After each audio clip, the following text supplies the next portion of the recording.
steps. Step number 1.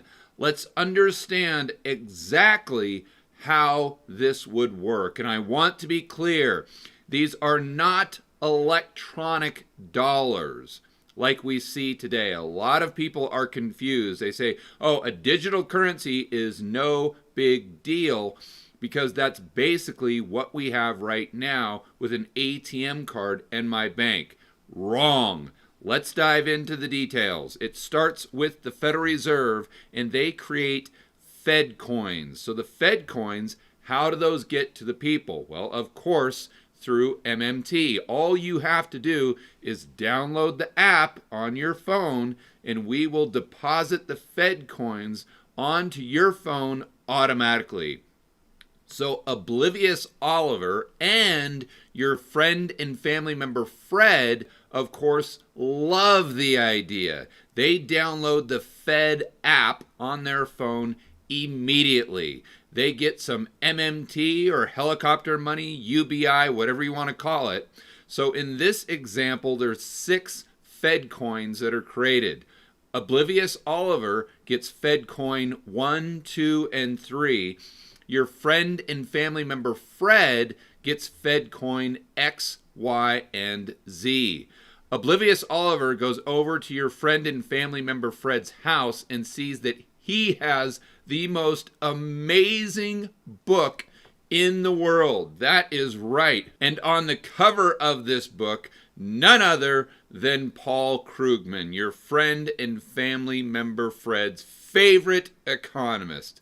And this book, for some reason, is named We Live in Strange Times. Ah, yes, I know the reason. Because every single time you turn on one of my videos, Krugman's ad pops up. I can't stand it. Editor, cut to the clip.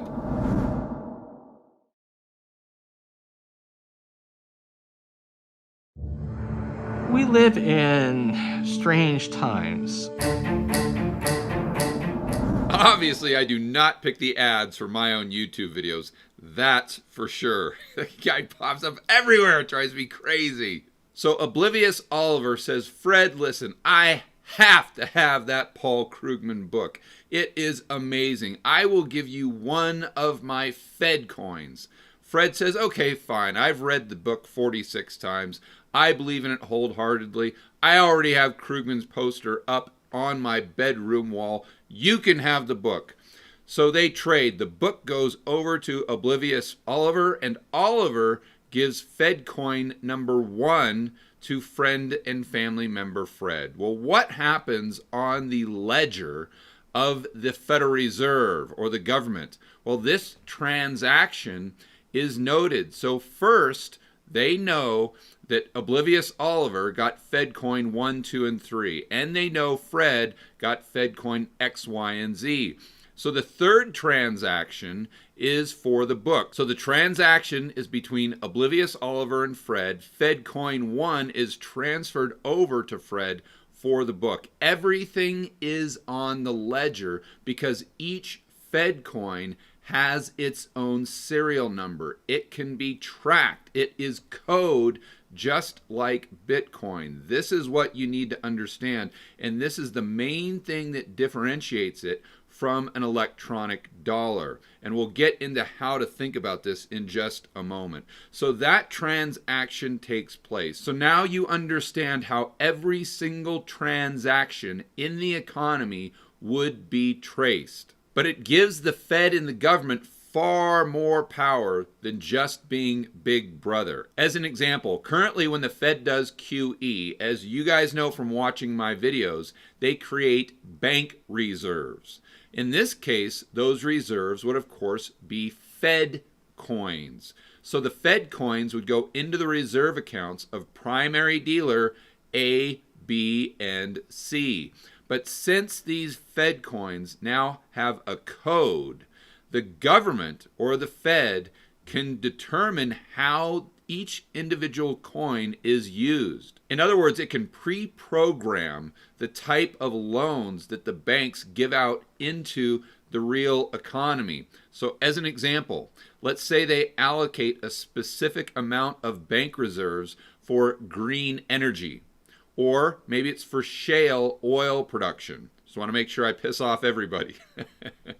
Or it's allocated to politically correct mortgages. And this is going to be a theme throughout the video. So what happens is primary dealer bank, or any of the banks under the Fed's umbrella, they have additional reserves. So they can lend against those reserves. So they go into the real economy, and PC Caitlin, politically correct Caitlin, wants to buy a house from seller Steve.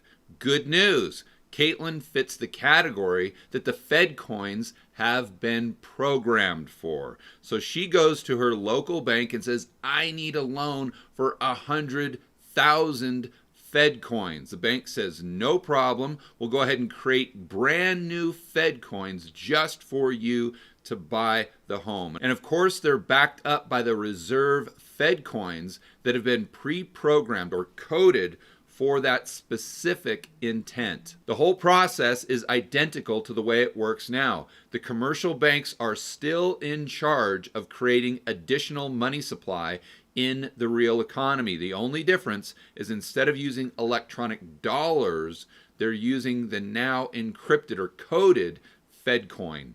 Also notice each one of these transactions show up on the Fed or the government's ledger system. The transaction between Oblivious Oliver and family member Fred, and the transaction going to politically correct Caitlin and seller Steve. It's all on the ledger.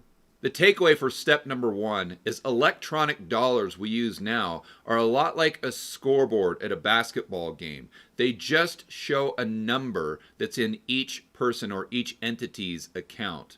Where the Fed coin, or the government-backed digital currency that we'll most likely have in the future, is more like a video game. It's programmed, it's software, and it has a specific job, and it can be tracked everywhere around the world with every single transaction. Now let's go to some awesome subscribers from my email list that are helping me out with today's video.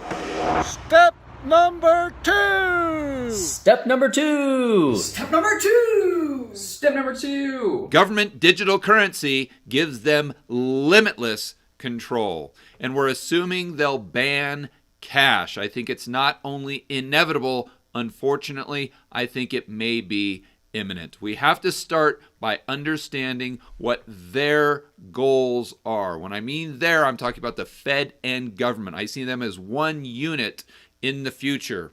So their goals are to keep asset prices high, interest rates low. I think the Fed's going to be the buyer of last resort. More on that in step number 3. But their main objective is to keep inflation high.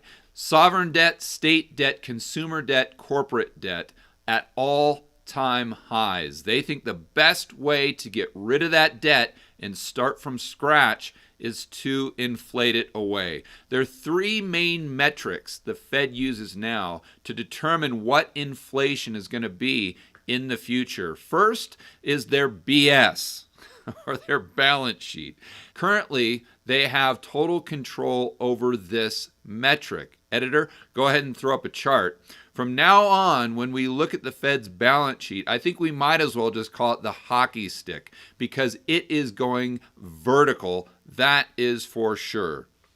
Currently, there are 2 other metrics they have a lot less control over. Number 1 is M2, broad money in the system. Number 2 is the velocity, so how quickly the money circulates in the real economy. Let's look at a couple charts. First, we'll look at M2 money supply going back to 1985 all the way to 2020. Starts on the left at 2 trillion, goes all the way up to $18 trillion. It starts off rather flat, and then right about 1995, it goes up at a much different trajectory. And then at the GFC, it starts going parabolic, but nothing compared to what it's done over the last month. It's gone up by almost $1 trillion in the last 4 weeks. Absolutely staggering. To put that into context, from 1980 to 1986, 6 years! It went up by $1 trillion. And we've done that just in the last 4 weeks. Moving over to the chart of velocity, starts in 1960, goes all the way to today, goes from 1.4 up to 2.2. Before 1980, around the late 70s, it looks like, pretty darn consistent, going up and down, but just between 1.8 and maybe 1.68%. So down, up, and then pretty flat. And once we get to the late 70s, when inflation really gets out of hand, that's when velocity starts to spike. But Volcker comes in, jacks interest rates almost up to 20%. That decreases velocity. But then in the 90s, it really goes through the roof. It peaks out a little after 1995. Since then, it's done nothing but go straight down to where we are today at an all-time low around 1.4. We know from step number 1, the Fed and the government would have total control over how you spend your money. They would be able to guide spending in the real economy. They'd also be able to control the amount of credit in the system and who that credit was going to. If they can control the credit in the real economy, that means they can also control M2 money supply. They would also have control over the Cantillon effect. What is that, you may ask? Well, let's go to the AustrianCenter.com to check it out.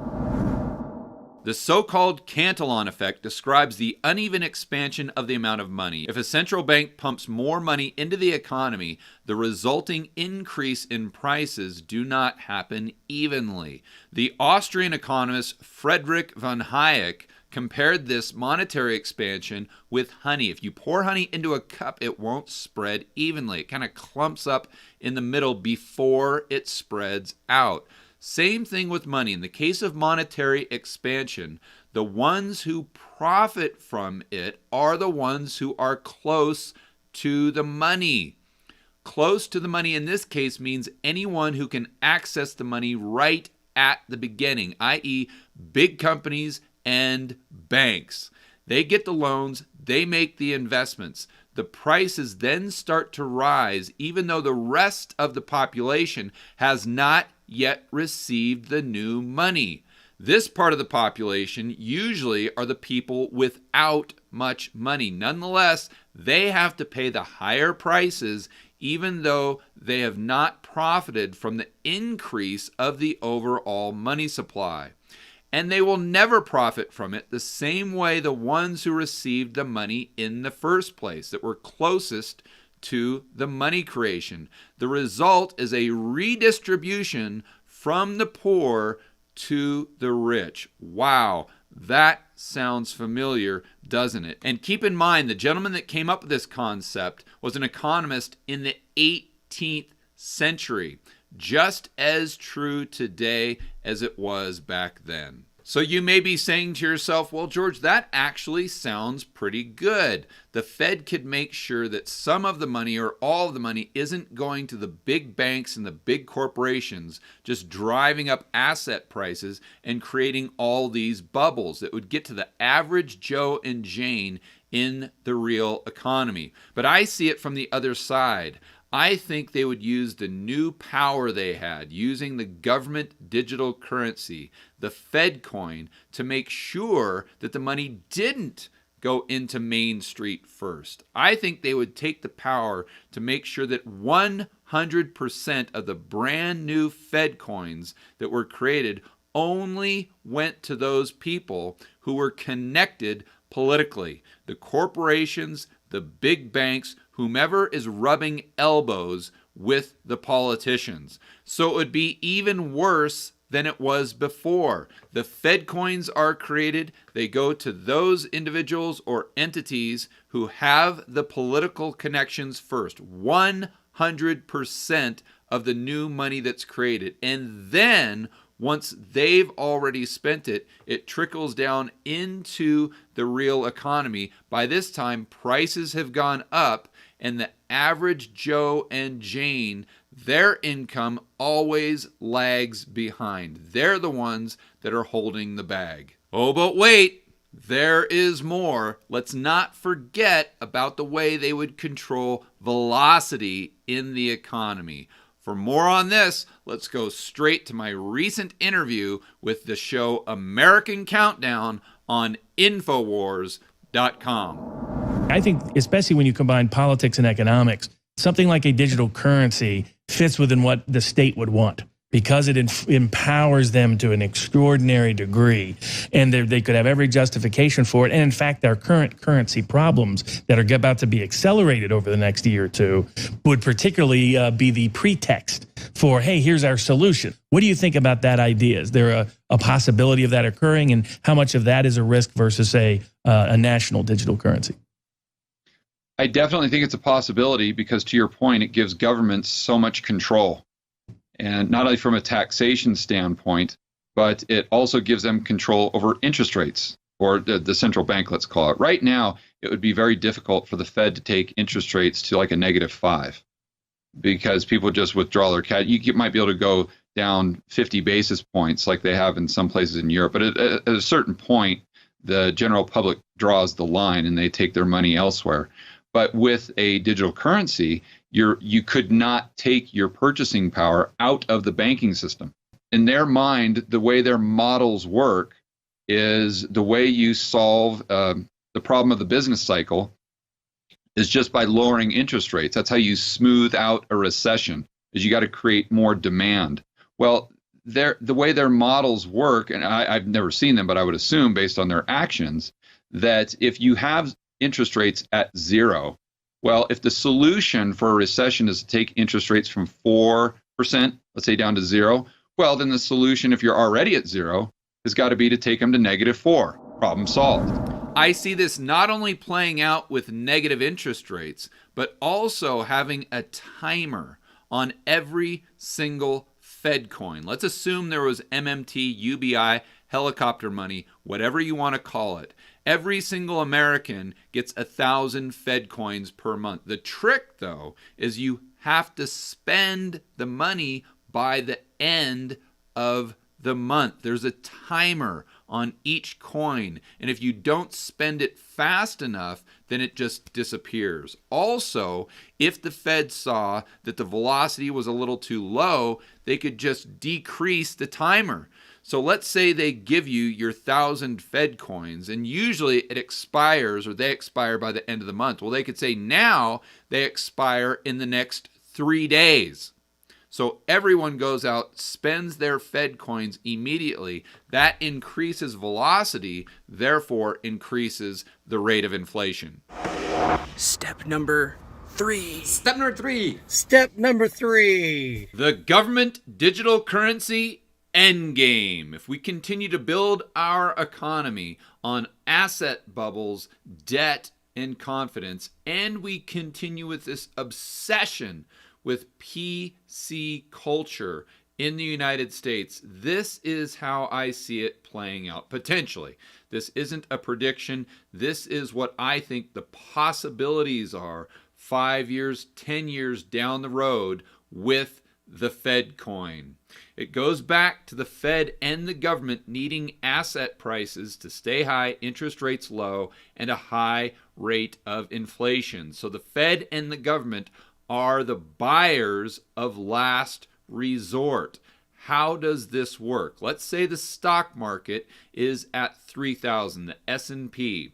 That's the floor that the Fed wants to set. That's where they have a Fed put. So at the time when the S&P is at 3,000, let's say Boeing is at $100 a share, Apple $200 a share, and Ford $10 a share. A year later, let's assume the S&P goes to 3,500. Well, the Fed and the government would just move up the Fed put to 3,250. So if you're someone that has stock, let's say you own 1 share of Apple, and the price is 200, but there are no buyers in the market, of course, the Fed will step in and buy your stock and give you 200 Fed coins. So you get the 200 Fed coins and your stock goes onto the balance sheet of the Fed. Same exact process with someone who owns a home. Let's say they're trying to sell it for $100,000. There are no buyers, no problem. Go ahead and sell it to the Fed. They'll give you 100,000 Fed coins and your house goes onto the balance sheet of the Federal Reserve / government. You may be saying to yourself, yeah, George, I get it, but is that even possible? Is that even legal for the government or the Fed to come in and just buy all these assets to set a floor on the price? Well, to dive into that further, let's go to a clip from a recent interview of mine with free speech and constitutional lawyer Robert Barnes. How do you think this plays out as far as banning cash? And from a legal standpoint, is there anything in the Constitution that that gives people, Americans, the right to not only use cash but to have their transactions done in a private manner? There's like the legal theoretical definition of what is the scope of the power of the government to control the means and medium of interchange and exchange. Can they ban Bitcoin? Can they ban cash? Or my next question on that, Robert, was can they confiscate gold? Exactly. We have, unfortunately, the example of FDR.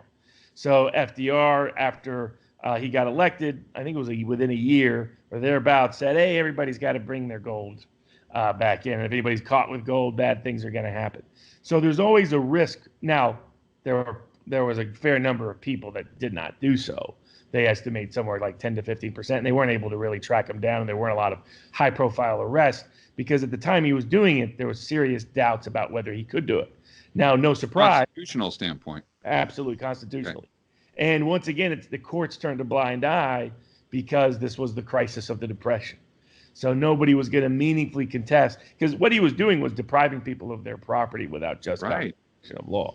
So and without any meaningful due process, without showing how was it necessary to take away someone's gold to protect some other compelling public interest. The analysis in constitutional law here in the States is if you're violating someone's core constitutional rights, the government has to show a compelling public interest and that the means they've chosen to protect that compelling public interest is narrowly tailored to it. A lot of what's happening currently in the pandemic is not narrowly tailored remedies. The seizure of gold was not a narrowly tailored remedy.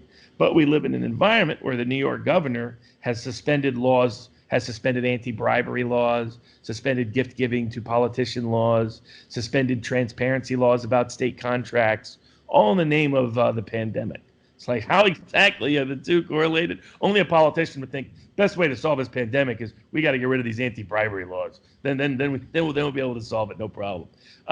So it's that kind of dynamic. So is there a risk of currency seizure or them prohibiting the use of certain things as mediums of exchange? No doubt. Their ability to enforce that constitutionally is still an open question.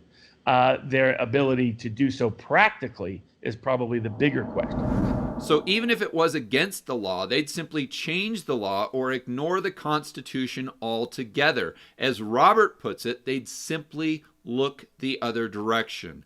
But what about small and mid-sized businesses? How would the government and the Fed prop those up? Well, as an example, let's use Joe's Cafe. Joe, unfortunately, isn't doing well, and you can tell he's extremely bummed out. He is stressed because he's losing a lot of money. But Joe has a social score of 10, which is very good. It's a scale of 1 to 10. Joe has been a very good boy. He's played by all the government's rules, explicit rules and implicit rules. How would a social score actually work? Well, let's go over some things that would most likely reduce your social score. And remember, we're using Fed coins right now. These are not electronic dollars. They're just like a video game or a robot. They can be programmed to do whatever the government or the Fed wants them to do, and they can be tracked with every transaction anywhere in the world at any time. Very crucial you remember that. So going back to the social score, well, if you went out and bought too much alcohol, or what the government deems to be too much alcohol, of course, that would lower your social score. What if you went out and bought a gun, or maybe you bought gold or Bitcoin? Of course, only criminals would want to do that. Your social score would definitely come down.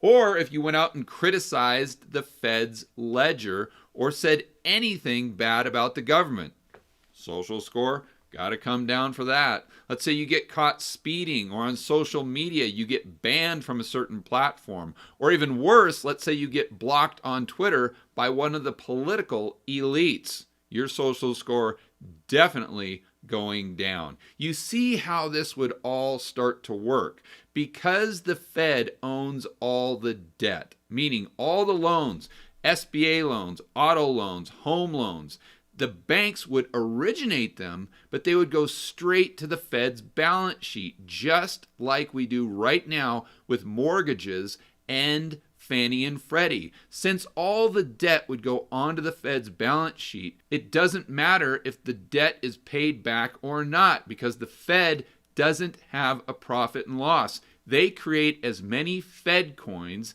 as they want.